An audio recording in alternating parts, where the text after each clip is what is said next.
Hi, this is Professor Larry Gillis, and I'm checking to see if this actually works. I'm going to record with you a review of week 1 of our administrative law course at UMUC, and I want to do one of these each week just to give you a brief preview or a summary of what the week was all about. You'll find that most of my courses are very much driven by the textbook, and in this case it's a Hall Administrative Law 4th edition. This is my cheat sheet right here. The assignment this week is chapters 1, 2, and appendix D, which dealt with legal research in administrative law.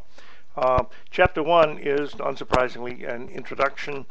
Deals with the sources of administrative law, and specifically goes from Constitution to the enactment of statutes and authority granted to Congress by the Constitution, and then individual statutes creating, through enabling legislation, individual administrative agencies with specific powers and specific processes. There is, as a general overlay, the Administrative Procedures Act, the APA. Also, the text refers to executive orders and gives you a brief overview of what administrative agencies are all about. Take a look at the course bibliography, because there is in there a hyperlink to the Government Organization Manual. You will be totally flabbergasted at how big the federal government really is. And keep in mind that each of the individual states has an analog to a lot of these agencies. There are some strictly federal functions, like declaring war. I mean, New Hampshire would like to declare war on Massachusetts, I'm sure, but that's not going to happen. But they have administrative agencies that are analogous to what you see the feds have, and it's pretty enormous. This is where the work of government gets done. The legislature, in terms of percentage of the population, is minuscule. There's only one president, so the rest of the work gets done by the administrative agencies. Chapter 2 deals with bureaucracy and democracy. You're reminded that we have a dual federalism, which means you have two layers. We have a federal system, and we also have the federal government, state governments, and then the text gets over into a discussion of the necessary and proper clause, which expands a lot of the express powers that are given to Congress. For example, you have the authority to do whatever is necessary and proper to accomplish the ends that you have in hand. Administrative agencies, on the other hand, are statutory. They can do exactly what they're allowed to do or empowered to do, and nothing more. And I think theme, when you're stuck with an administrative regulation you don't want to be stuck with, you attack the delegation of authority. You allege that the agency is acting beyond the scope of its statutorily granted powers, and you've got some traction. You might be right.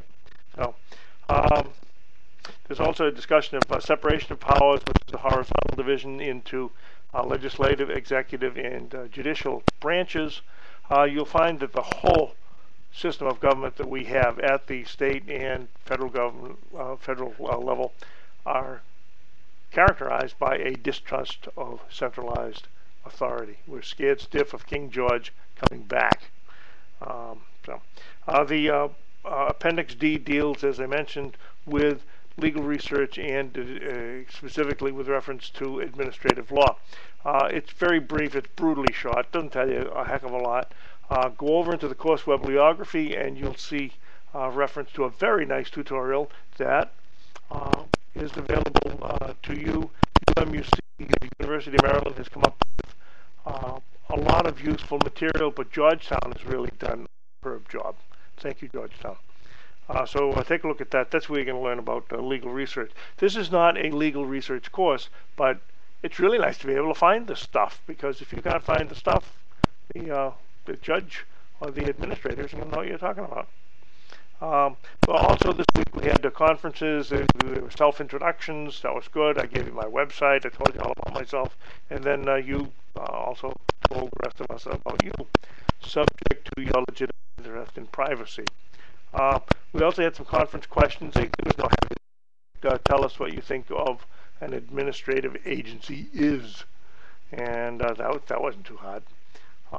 And some of the answers were interesting. Keep in mind that you're going to see your answer in the last week of the course, and you'll be intrigued by the amount of growth that you've shown. Let me close this out by giving you 3 little pointers. One is, at the end of each chapter, there are review questions. I'm not going to cross-examine you on those, but you're paying for this course, and if you want full value, go through the review questions. It won't take you that long, and it'll be like retilling a field if you're a farmer. And it'll really help with your mastery of the material. Fluff your way through this course. Just do a skim coat. You'll probably pass. You won't get the best grade in the world, but you'll probably pass. But you'll go into that first interview, and the prospective employer will know within 2 minutes that you don't know administrative law. So you're here. I'm available. The course material.